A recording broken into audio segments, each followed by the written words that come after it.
the Winter Games. They're a great idea if you're in a place that is guaranteed to have a surefire snowfest and temps that are not too cold, but cold enough to keep the snow in place. Kind of like a Goldilocks scenario. Oh, and if it's sunny every day, heck, that's ideal too. Hi, I'm Chris, my host of This Day in Weather History, a podcast from the Weather Network in Canada. The 1988 Winter Games, commonly remembered as Calgary 88, ran from February 13th through the 28th of 1988, mainly in Calgary, Alberta. Funny thing about Calgary is it is known as much for its super mild chinook wind patterns as they are for cold and snow. So, which one showed up this day in weather history?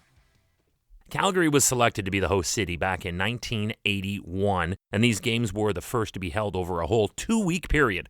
While most of the events took place in Calgary, several skiing events were held west of the city, the Nakiska Mountain Resort, and in Canmore. And these games had some of the most memorable characters ever to appear in a Winter Games in history, and 2 of them went on to have feature films made about them.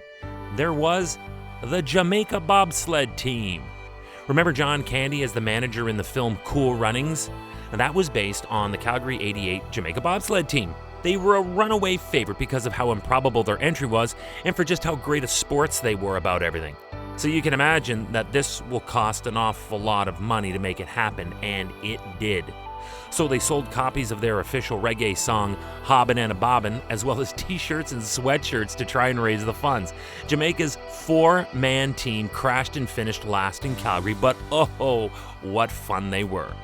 The 1988 Winter Games were also remembered for the heroic failure of British ski jumper Michael Edwards. Another totally improbable entry, and it too resulted in total failure, but the inspiration behind it all captured the imagination of everyone, and it too became a movie in 2016 starring Hugh Jackman as Eddie's manager.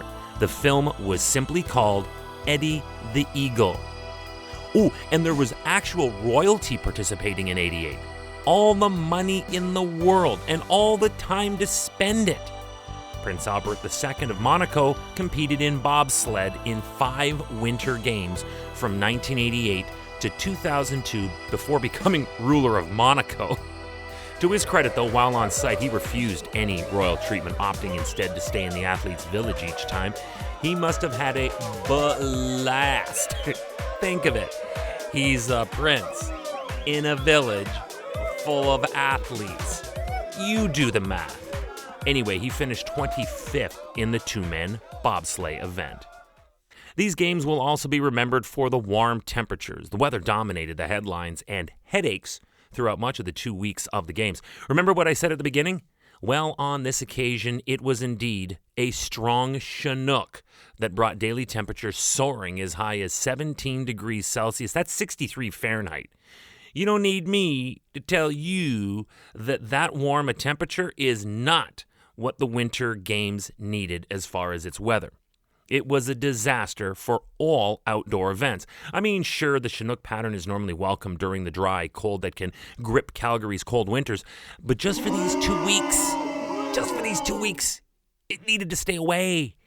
It took minus 30 and then magically turned it overnight into 12 degrees above zero and then 17 Celsius the next afternoon. Oh, and the tricky thing about Chinook winds is the wind part. Gusts as high as 120 kilometers per hour resulted in delays to outdoor events. It made it impossible for bobsledders and lugers and played havoc with ski jumpers, obviously. In 88, like any Winter Games really, there was a serious concern about having enough snow.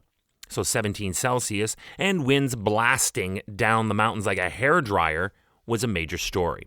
Then there was the artificial snow. It was the first time in Winter Games history that alpine events were held on artificial snow. This would be the equivalent of World Cup soccer matches having to be played on artificial turf because the pitch was all muddy. The weather was such a major and overarching story that it actually made the closing ceremony's reflection. Frank King, president of the Games Organizing Committee, took a shot at the weather during the closing ceremony when he spoke of how the world was welcomed here, quote, "Come together and share our warm way of life.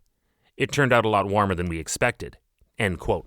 The Winter Games, as an example of extremes, experienced some of the warmest temperatures ever for the city of Calgary for this late in February.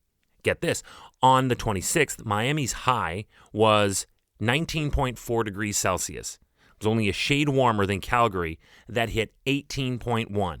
In the end, a total of 33 events had to be rescheduled at the 1988 Calgary Winter Games, including alpine events, ski jumping, and luge. And again, at the closing, the ice surface kept melting. Oh my goodness. So organizers finally covered the surface with a layer of styrofoam, and that protected the ice so the show could go on. It ended and was a runaway success, but it did limp across the finish line. Tomorrow's February 21st, and we are back for another major ice event that melted down under unusually warm temperatures. And it negatively affected the Finland Ice Marathon in Kuopio on the frozen Lake Kallavesi. This day in weather history.